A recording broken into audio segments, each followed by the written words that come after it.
আসসালামু আলাইকুম। নিয়ে আসলাম আরও একটি নতুন ভিডিও। তো আশা করি আজ আমার ভিডিওটি আপনাদের কাছে ভালো লাগবে। তো দেখুন নিয়ে বসছি অনেকগুলা সবজি। তো এই সবজিগুলাকে আমার ভাই কি বাজার করে পাঠিয়েছে, তো সেগুলোই আপনাদের সাথে শেয়ার করব। তো দেখতেই থাকুন আমার পুরো ভিডিও। তো এখানে দেখুন অনেকগুলা সবজি কিনে দিছে। তো আসলে এতগুলা সবজি আসলে আমার বাজার করার মতো কেউ নাই, আর সজীব এখন তো ছোট, এজন্য আমার ভাই অনেক বাজার একসঙ্গে করে দিছে। তো আসলে অল্প লোক, এজন্য এত সবজি বাইরে রাখলে নষ্ট হয়ে যাবে। তো আমি ভাবলাম যে কিছু সবজি আমি ফ্রোজেন করে রাখি, তাহলে অনেক দিন ধরে খেতে পারবো। তো দেখুন এখানে কিন্তু দেখুন করলা দিছে, একটু ওল, তারপরে কাঁচামরিচ, লেবু, বেগুন, ঝিঙ্গে, তারপরে অনেক কিছু সবজি দিয়েছিল। তো সব কিছু আপনাদের সাথে শেয়ার করব। তো এখানে দিয়েছে কচুরমুখী। তো সবগুলো কিন্তু আমি এখন কাটতে বসেছি। তো অলরেডি আমি ঝিঙে আর কিছু করলা কেটেই ফেলছি। তো এখানে দুটা বাঁধাকপি দিছিল, পটল।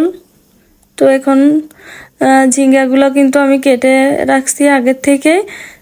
তো আমি এই সবজিগুলা কিন্তু ফ্রিজে সংরক্ষণ করে রাখবো, তাহলে আমি অনেক দিন ধরে খেতে পারবো।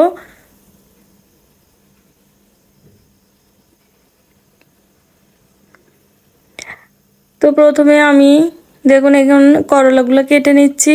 আর আমার ভাইয়ের কিন্তু একটা সমস্যা আছে, সবজির দোকানে গেলে কিন্তু ওর মাথা নষ্ট হয়ে যায়। ও অনেক সবজি কেনে, বাড়িতেও কিন্তু অনেক সবজি কেনে। আমি কিছুদিন আগে একটা ভিডিও আপলোড করছিলাম যে আমার ভাইয়ের দেখুন অনেকগুলা সবজি ফ্রিজে জমা হয়ে গেছিলো আমার বাবার বাড়িতে। তা সব কিছু সবজি নিয়ে কিন্তু একটা ভিডিও করছিলাম। তো অনেক সবজি কেনে, তো আমাকেও অনেকগুলা সবজি কিনে পাঠিয়েছে। তো করলা আর ঝিঙ্গেটা আমার কাটা হয়ে গেছে। আর কিছু সবজি আমি নর্মাল ফ্রিজে রেখে দিব, আর কিছু আমি ফ্রোজেন করে রাখবো। তো এখানে একটা চাল কুমড়া ছিল, তো এটা আমাদের বাড়ির সাইডে হয়েছিল। তো কিছু অর্ধেকটা আমি গতদিন খেয়েছি, আর অর্ধেকটা বাইরে থাকলে নষ্ট হয়ে যাবে, তার জন্য আমি কেটে ফ্রিজে রেখে দিব।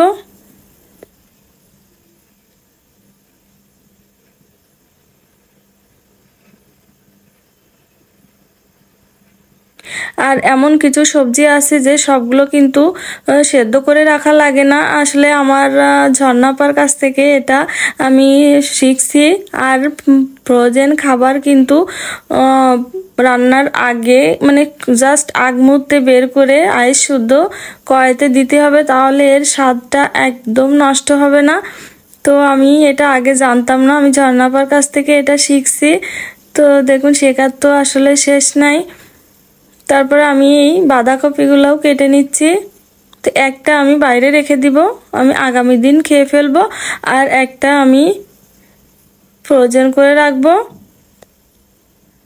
আর সব সবজি কিন্তু সেদ্ধ করা লাগে না, সেটাই বলছিলাম।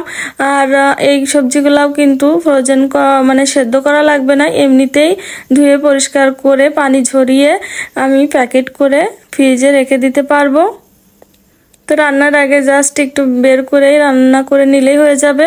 তো এখানে ওলটা দিয়ে আমি ভাবছি একটা কোনো রেসিপি তৈরি করব, এর জন্য আমি ওলটাও কেটে নিচ্ছি।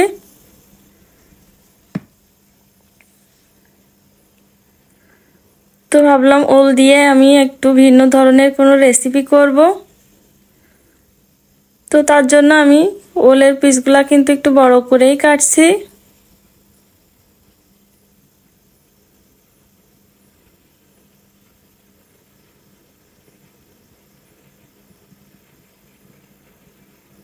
আর বেগুনটা ফ্রিজে রাখবো না, নর্মাল ফ্রিজে রেখে দিব।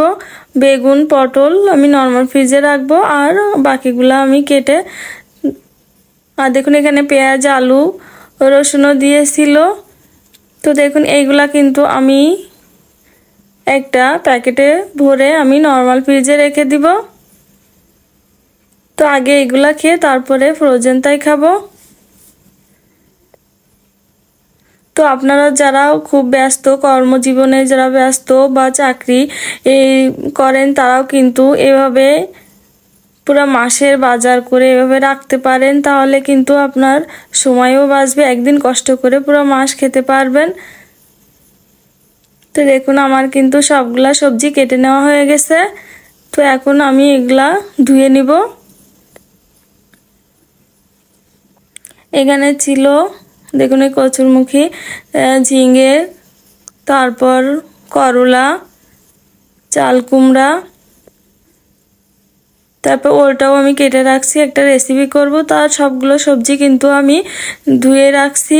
এখন পানি ঝরে গেলে আমি প্যাকেট করে আমি ডিপ ফ্রিজে রেখে দিব। আর এই সবজিগুলো কিন্তু আমি একটাও সেদ্ধ করব না।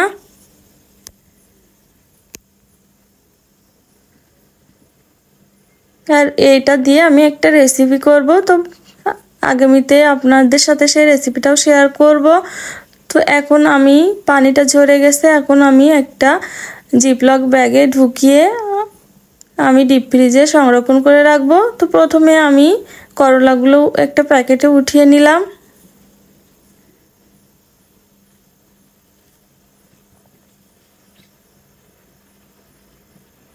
তো একদিন কষ্ট করে এতে কিন্তু আপনার সময়ও বাঁচবে, আর ঝটপট আপনারা ফ্রিজ থেকে বের করেই কিন্তু খেতে পারবেন।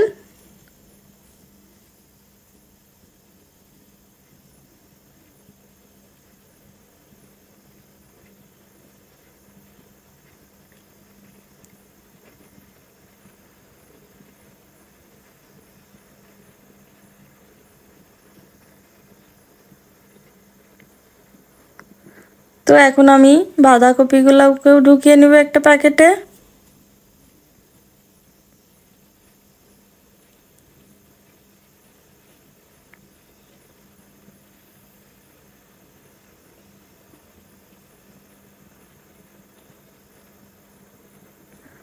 আর যেহেতু জানেন আমার বাজার করার মতো কেউ নেই, সজীব ছোট, আর বাজারটাও কিন্তু আমাদের দূরে, এজন্য আমার ভাই বাজার করে পাঠায়, যখন যা বলি সেটাও কিনে পাঠিয়ে দেয়। তো এভাবে আমি সবগুলো প্যাকিং করে নিয়েছি। তো এখানে কাঁচামরিচগুলোও কিন্তু আমি ডিপ ফ্রিজে রেখে দিব, আমি ধুয়ে পরিষ্কার করে একটা প্যাকেট করে রেখে দিব। দেখুন আমার সবগুলা সবজি রেডি, এখন আমি এটা ডিপ ফ্রিজে রেখে দিব। আর শুধু সবজি পাঠায়নি, এখানে কিছু মাছও পাঠিয়েছিল। এখানে দেখুন পার্শে মাছ পাঠিয়েছে আর চিংড়ি মাছ। তো পার্শে মাছগুলো বেশটা বড় বড়ই ছিল, আর কিছু ডিমও দিয়েছিল। আর এখানে কিছু চিংড়ি মাছ দিয়েছে। আর সজীব তো মাছ খায় না, মাছ আমার একাই খেতে হয়। সজীব কোনো মাছ খাবে না, শুধু মাংস আর ডিম খাবে, কোনো সবজি খাবে না, মাছ খাবে না। আর ওর খাবারও কিন্তু পাঠিয়েছিল, সারাদিন শুধু এটা সেটা খেতেই থাকবে। তো ওর কিছু খাবার দাবারও পাঠিয়েছিল, এখানে চানাচুর, মুড়ি, টোস্ট, বিস্কুট সব কিছু পাঠিয়েছিল। তো বন্ধুরা আজকের ভিডিওটি আপনাদের কাছে কেমন লেগেছে আমাকে কমেন্টে জানাবেন। আর ভিডিওটি যদি ভালো লাগে লাইক শেয়ার করতে ভুলবেন না। আর ইউটিউব থেকে দেখলে সাবস্ক্রাইব করবেন। দেখা হবে নেক্সট কোনো ভিডিওতে, ততক্ষণ পর্যন্ত ভালো থাকুন। আল্লাহ হাফেজ সবাইকে।